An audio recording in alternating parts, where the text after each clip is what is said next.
I told everyone, my brokers and everyone, I said, I'm going to build a referral business. I'm not going to door knock or cold call. I'm not going to do any of that stuff. I'm not going to buy, back then we couldn't buy leads, but I'm not going to pay for anything like that. I am going to get people to revere who I am for what I know and have them come to me like any great lawyer or doctor and they all laughed at the time. But I really stuck to my guns on that, and I built a very solid foundation. And off of that foundation, in 1995, referrals started coming in, and my ROI was off the roof compared to other agents I was speaking to. My ROI is very high, and so I could do less transactions and get far more money because I'm not spending it in the wrong places.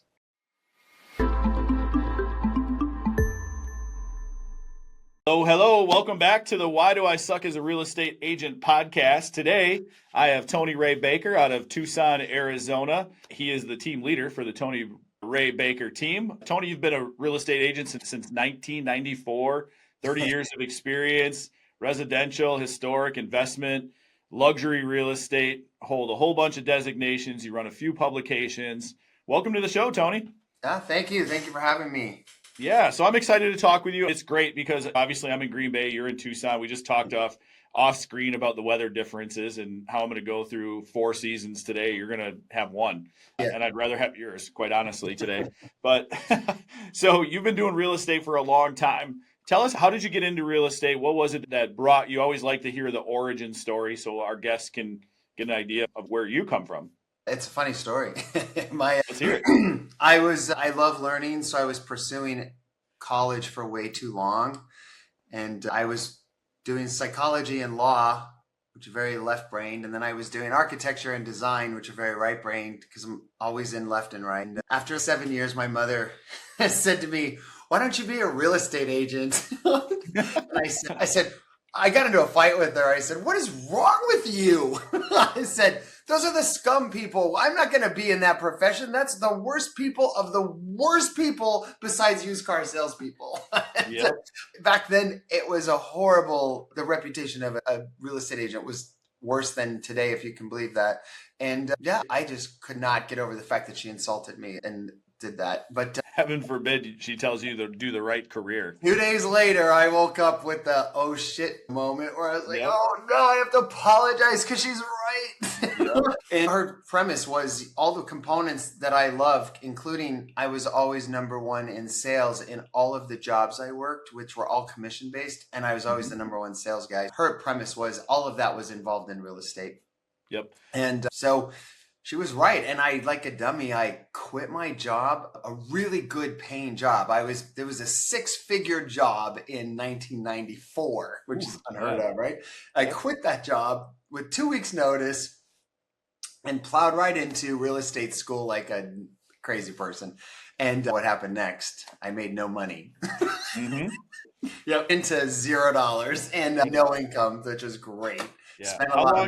How long did it take for you to get your first deal? A year. Wow. Yeah. I went into a panic attack and stopped. I didn't even try to sell anything. I immediately stopped and went to school. Because I love learning. So I immediately started pursuing GRI, CRS back then. You name it, I was in class every day for a year. And my broker fired me and tried to kick me out because I wasn't cold calling and door knocking. And I said, no, give me 1 more year. And they did, which was great. So then I started selling in 1995. Yeah. So why do you think you struggled so much that first year for those that are listening? Because the essence of this podcast is to help those people who feel like they suck become good. And you certainly had a rough first year. Yeah. And now you're the top 1% of real estate agents in the country. How did that happen? It happened because I had a value that was so ingrained in me from my family.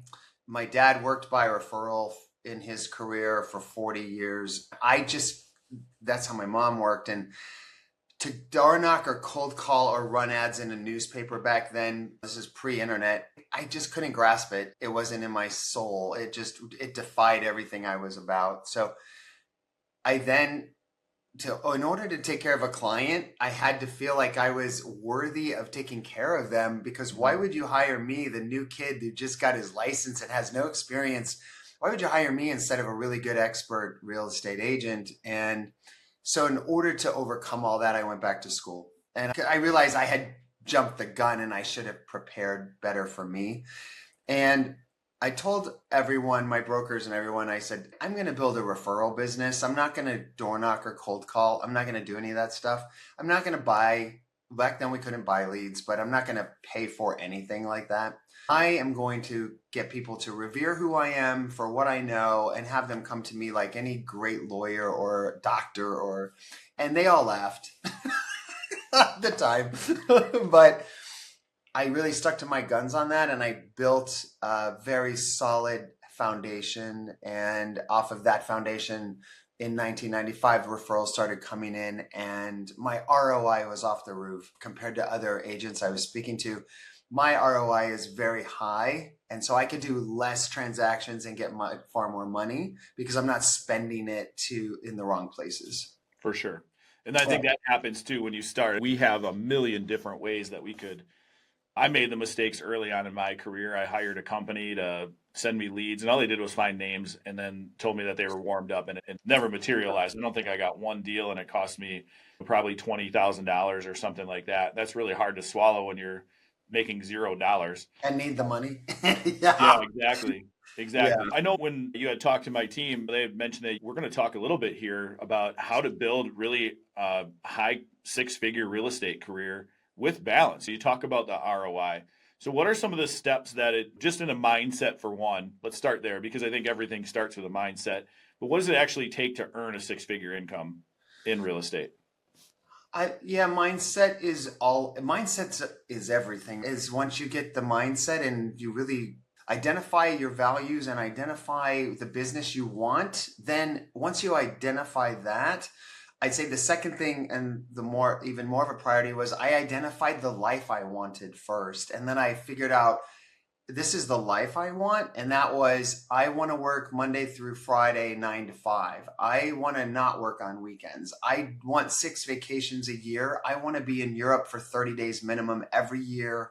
I want people to come to me. I don't want to. So I really identified my lifestyle. Then it was easy because it was easier to take that and then, okay, now how do I fit business into this? And what's that business look like? And does every decision I make, does it fit into the lifestyle goal? Buying leads from a major Godzilla. I'm buying those leads right now today. It doesn't fit that goal at all. I can't. I don't have time to answer the phone every 10 seconds and chase people down and beg them to work with me on a Sunday night at midnight. I'm not doing this. So it does change because I identified everything on paper first. And that's a huge thing I think we all miss. I think a lot of brokers are into business planning, but lifestyle planning should be priority as far as I'm concerned. And then your conviction comes through, right? Yeah. And so then all the decisions came from there.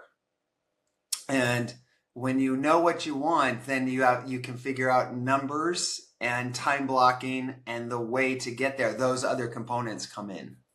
For sure. So you're reverse engineering your ultimate life back to the basic steps that you need to take from the get-go, like all the way down to the beginning aspect of, okay, yep, this is what I need to do today at this time. At this point, I need to make this many phone calls or meet this many people or go out to coffee or whatever your strategy is, correct? Correct. Yeah. And I was really so fortunate to almost die when I was very young. And in my 20s, I had a very close call. I actually said goodbye to family and friends thinking Wow. I was literally had a couple days left. And that changed.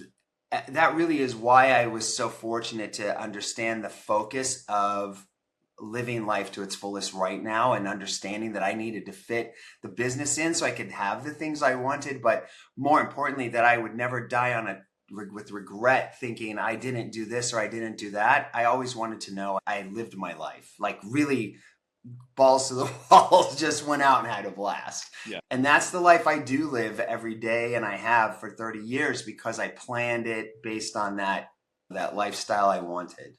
For sure. So what are some mistakes that you see young agents doing? You run a team, you have your own team. The agents that are newer to the industry or maybe are a couple of years in, what mistakes do they make as far as just that, not planning, but what are the common mistakes with chasing volume maybe is versus being more ROI positive?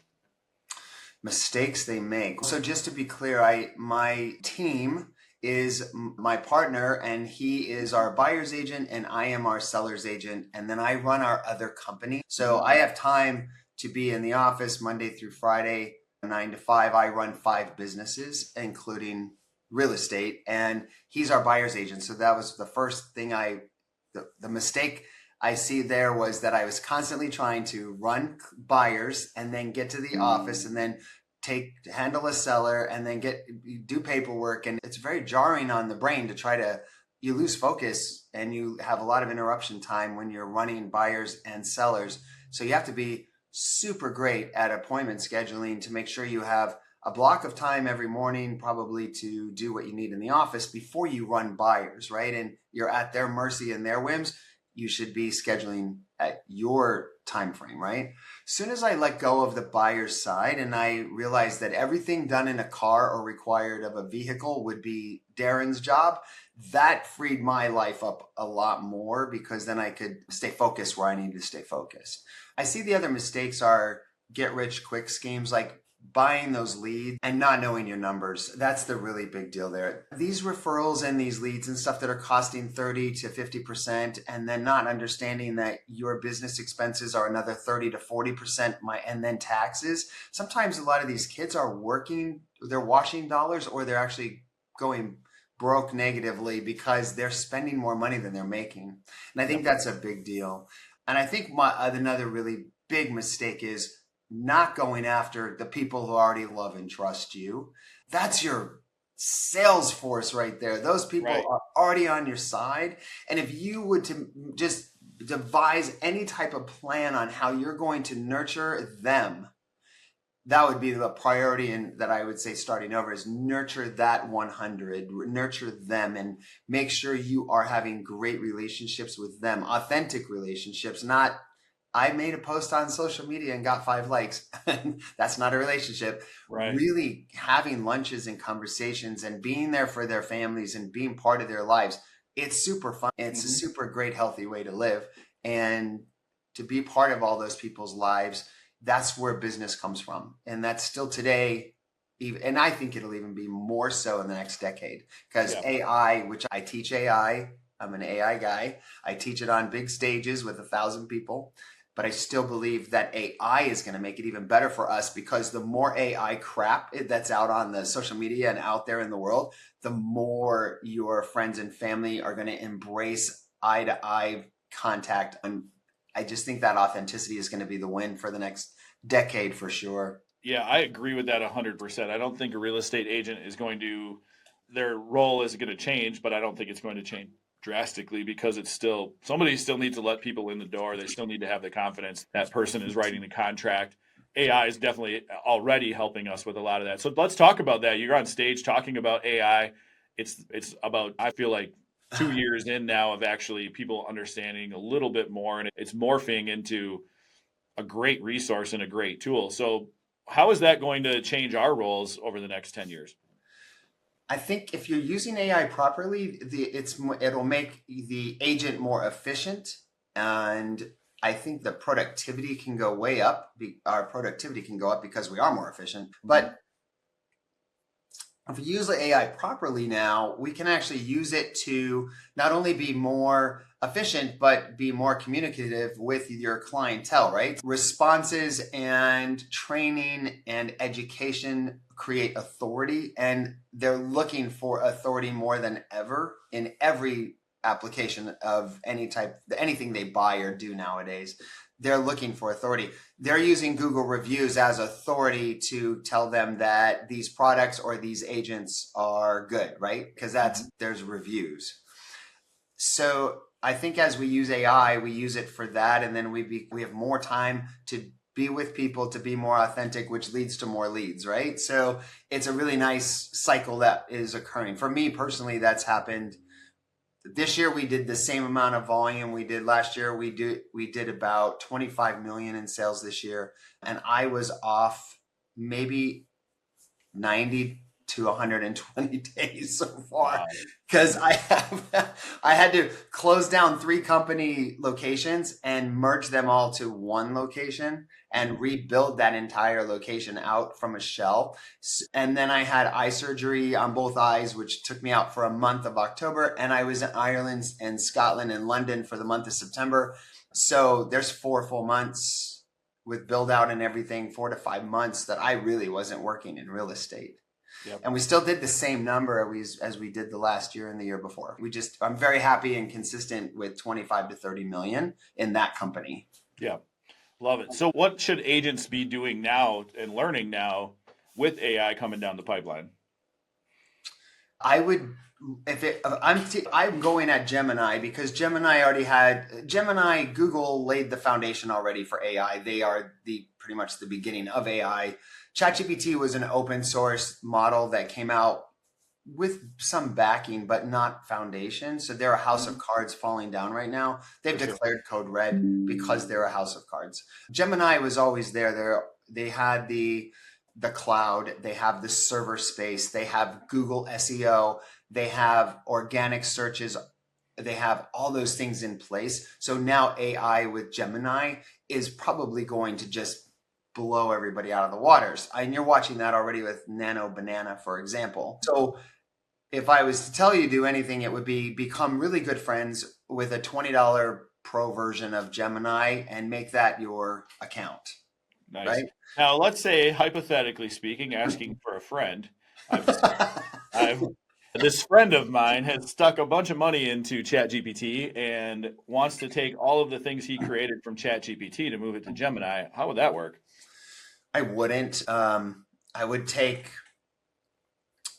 ChatGPT at $20 a month. I would keep Gemini at $20 a month. Those are no brainers. ChatGPT is it's really a personal LLM. It's really good at speaking and understanding and communicating with personal stuff, including business. But I think you're going to see that GPT will be really great for actual autonomous robots technology when they come out, that not ones like next year's robots. Those are going to be controlled by somebody. They're not going to be fully autonomous. But in 10 years, when really robots are in your house helping you, those are going to be probably GPT based because that LLM is very personal and friendly and learning that technology, I guess. So you need it. But Gemini, I would take only from GPT. I would take only the stuff you need to teach Gemini about who you are and what your businesses are and what your goals are and stuff like that. So I would take that component and give it to Gemini and then let Gemini understand. And it's complicated because a guy like me, I run 5 companies. So I have to tell Gemini, today my hat is the not-for-profit art gallery. Today I'm a realtor. And then here's what I need you to be today. So I have to have that communication, but that's not most people won't have to do all that. But yeah, for sure. Yeah. When you're juggling 5 businesses, how do you handle that? Like, that's crazy to me. Like, as far as, because I have 5 as well. They're all basically real estate related though. It sounds like you have your hands up in a variety of different businesses. Yeah, we own a trolley tour company for locals and tourists coming into the city. We also own a not-for-profit art gallery in the middle of downtown Tucson, which we're super proud of. It gives back to the community and does really cool things for the artists. And then real estate investment company that we have our rentals, long-term, short-term rentals in. Then I run a couple very large website and I teach. So if someone calls and wants me to come out and teach, I teach. But sounds like your left brain and your right brain are all working together. Yeah, because you have to challenge me. If you're not challenging me on both sides, I can get bored very quickly. I really am left balanced. So for me, it's like I just go into my office and I compartmentalize what needs done for each one of the companies for the day, and they get done. And I still have free time. Like I can take out my time today to speak with you for an hour. I have time to meet with people, to go to lunch, or any request that someone has of me. I pretty much have the time to do it because I've got systems in place, and I think systems are so crucial. We proved this year when we weren't expecting to close down all our businesses and have to move them into one space, which we were pretty much pushed into that very quickly. We proved we could do it, and our system still made sure the sales occurred. And that's pretty crazy in real estate, especially. So systems are very crucial. Yeah. So let's talk about those systems. What are they? And then how did you implement them without any trade? You don't have to get into too much detail. I'll tell you anything anybody wants to know. I'm an open book. All right, book. let's roll. But that's such a big question. Yeah, for sure. Maybe categorize it because you have I call it opportunity generation or lead gen, but that's your referral base, right?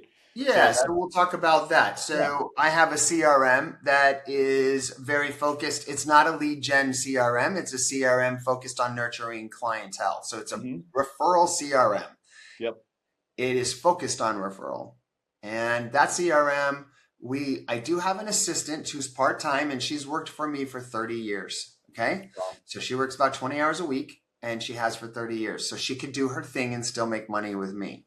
She uploads a client on an intake form. That's a system. We have an intake form. She uploads the client after I've interviewed them. If I think they're a fit, I pass them over to Darren. If they're a buyer, I take them if they're a seller. She sets them up in the CRM. CRM auto fires an email to them every month about something. And one of the things is it'll do a really cool chicken soup for the soul kind of thing. So it's not real estate related. It's actually stuff of value around their family and what's going on in their lives. It fires off a birthday thing for me every month to all of our clients' birthdays. They're all different. Each one is completely separate. So if 3 clients are friends, they all get a different email, which the birthday email is different on all of them on the same day. And then it auto fires postcards or newsletters into the mailbox for me. So all those are systems, part of that one CRM, and that's all being taken care of. And then one of my other systems, of course, is quickly getting in and out of social media for posting. So I have a couple of really cool AI systems that are now generating posts for me. And that's how I get in front of my social media clientele.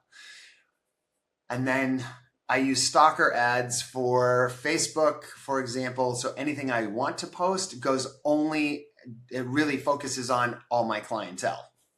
So it would go to them first. So it's like a retargeting type system there. Yeah, not trying to go out to the masses of strangers who don't know me and don't care about me at all, but getting in front of my clientele with those posts because they're on social media, but Facebook, where all the clients are that have statistically right now, Facebook is where the buyers are, right? Because the buyers are right now, the first time home buyer is 40 something to 60. Your move up buyer statistic is that they are 61 years old right now is your move up buyer. That's your second home purchase. That's crazy numbers.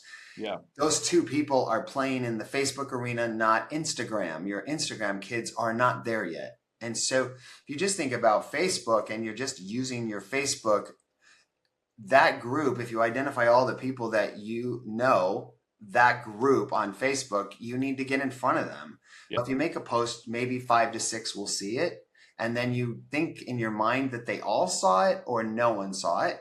But the reality is only those 6 really saw it. If you want Facebook to serve it to more of your clientele, you have to pay a couple bucks, like $3 boost or whatever, a $3 ad. And then you would target those clients so that they do see you. So I love target marketing for that. Yeah. Yeah. It's really being crucial to paying attention to how do you get in front of your clients constantly. Yeah. Right. And I think the thing you're creating is fans. You're not just creating clients, you're creating fans, and you're building relationships with those authentic relationships, not just for transactional purposes. And I'm sure there's a lot of those people are part of the art gallery or part of whatever other businesses you're operating, and they're intertwined into that, and they become family almost, so to speak. It is. You're right. It's totally cool. And one of the cool things with the art gallery is it's a space where we just invited 125 people to come hang out for a client party. Yeah. And then they can be part of that as well. Or we can take them on our trolley tour and give them Tucson's known for these massive murals. We have 100 plus murals in the city, and we have mural tours. So it's really cool. You can take clients out on trolley bus and go see murals. There's the way to interconnect everything. You're correct. I can move them into my world. It's like did you ever see Tom Hanks was in a movie where he was in a bubble? Oh yeah. And the world was watching him the whole time and he had no idea. Yeah. So I've always envisioned myself as like I created this bubble and I keep putting all the parts in the bubble that are Tony Ray world. And there's probably someone outside watching me right now, but that's my bubble. I just keep creating the stuff I love and my passions, and then attract the people that want to play with me right inside that world. I love it. That's a great place to end, because I think that's the best advice is you're true to yourself. You're creating your own world, your own, just like your Tony Ray is what you said. And if they don't like you, too bad. If they love you, great. And that's where you're going to operate. And you've become, I think that's the ultimate goal in life, really, is to be able to live comfortably within that bubble. Who cares who's watching you and what they have to say? I think it's amazing. That's awesome. So before we end here, any advice to the agents that are sucking right now? And I call it that, but I know. Of course, I mean that facetiously, because hopefully they're self-proclaiming it, and the reason they're watching this is to improve and become better. What would be one piece of advice you'd give somebody who feels stuck at this point? Gosh, to sit down and do your lifestyle intention, and then second, do your business plan around that lifestyle intention. What is it you really want out of life? What do you want that to look like? Set that up first. And make sure your vacations and your family time and all those things are included in that lifestyle intention. Then fit the business in. Love it. That's phenomenal advice. Thank you so much, Tony, for coming on the Why Do I Suck as a Real Estate Agent podcast. Obviously, you do not, but I appreciate you coming on. And I took a lot out of that. The AI thing, just the simple thing of Gemini, because chat is so talked about, we forget about the other platforms. And I think your expertise in that area certainly is going to have me looking into that today. Hey, I teach on AI Real Estate Collab, which is on Facebook. And it's a private group for all realtors. And I come on with AI guys and we talk about AI every month. So it's AI Real Estate Collab. You can join us there and learn more fun stuff. Help us, because we're all sharing AI as we go. It's going so fast. We need all the help we can get. Yeah, absolutely. Awesome. So what was that AI Collab? AI Real Estate Collab on Facebook. Yeah. And if you go to Tony Ray, Facebook/Tony Ray Baker, you'll see that's one of my groups. Yeah. Phenomenal. Thanks, Tony. Thank you. Have a great day. Yeah, you too. So that's a wrap here on the Why Do I Suck as a Real Estate Agent podcast. Thank you so much for spending time with me and our guests. The people you hear on the show really aren't guessing. They've been doing the work. They've been doing it for a long time. They're sharing their behaviors, their habits, their successes, their systems that actually lead to real work, real success. So please subscribe and follow so you don't miss the next conversation. Until next time, remember, you don't suck. You're learning. It's the beginning, or maybe you're in a rut, but you don't suck. So make a few changes, stay curious, stay consistent, and please keep coming back.